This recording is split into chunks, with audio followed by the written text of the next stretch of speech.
This news shocked us. After viewing, write in the comments what you think about this. Hit the like button.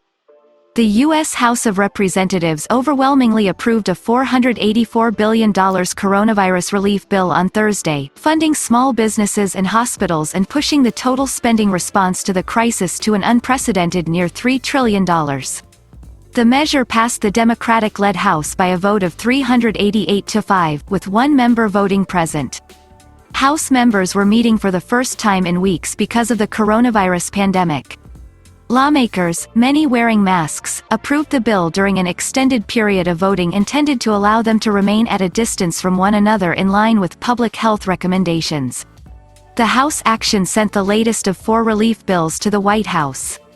Republican President Donald Trump, who backs the measure, said he would probably sign it into law on Thursday evening. The Republican-led Senate had passed the legislation on a voice vote on Tuesday. But threats of opposition by some members of both parties prompted congressional leaders to call the full chamber back to Washington for the House vote despite state stay-at-home orders meant to control the spread of the virus. The House also approved a select committee, with subpoena power, to probe the U.S. response to the coronavirus. It will have broad powers to investigate how federal dollars are being spent, U.S. preparedness and Trump administration deliberations. Democratic House Speaker Nancy Pelosi said the panel was essential to ensure funds go to those who need them and to prevent scams. Republicans said the committee was not needed, citing existing oversight bodies, and called the panel's creation another expensive Democratic slap at Trump. The committee was approved on a vote of 212 to 182, along party lines.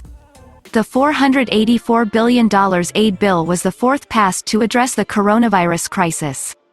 It provides funds to small businesses and hospitals struggling with the economic toll of a pandemic that has killed almost 50,000 people in the United States and thrown 26 million out of work, wiping out all the jobs created during the longest employment boom in U.S. history. A handful of lawmakers opposed the legislation, including Democrat Alexandria Ocasio-Cortez, who represents a severely affected area of New York and believes Congress should do even more, and Republican Thomas Massie, known as Mr. No, for his frequent opposition to spending bills. This is really a very, very, very sad day. We come to the floor with nearly 50,000 dead, a huge number of people, and the uncertainty of it all, Pelosi said during debate on the bill. Congress passed the last coronavirus relief measure, worth more than $2 trillion, in March, also with overwhelming support from both parties. It was the largest such funding bill ever passed. Trouble ahead. The next step will be harder.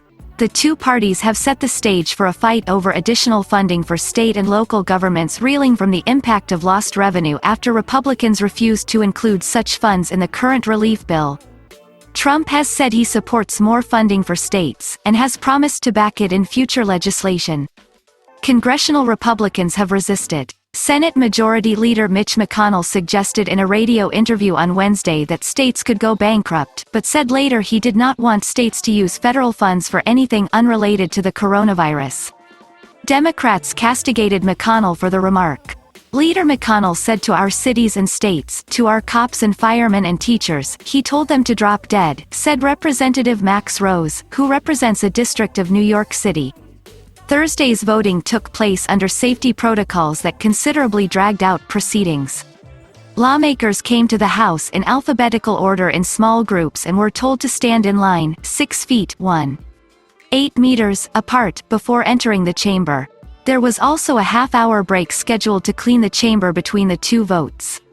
But more than a dozen cleaners descended on the chamber with cloths and spray bottles and wiped it down in less than 10 minutes. Echoing Trump, many Republicans also want the country, including Congress, to reopen quickly. Republican Representative Ralph Norman of South Carolina said lawmakers should get our businesses to open the doors and do what Americans have always been allowed to do, which is go to work. House Republican leader Kevin McCarthy said the latest aid package should have been passed at least 2 weeks ago after the Trump administration requested it. Some people unfortunately got laid off because of this delay, McCarthy said. Democrats rejected the charge, saying lawmakers had improved on Trump's request by adding billions of dollars more for small businesses, hospitals and coronavirus testing. That's not all. Here are other videos that will interest you. Subscribe to the channel, hit the like button,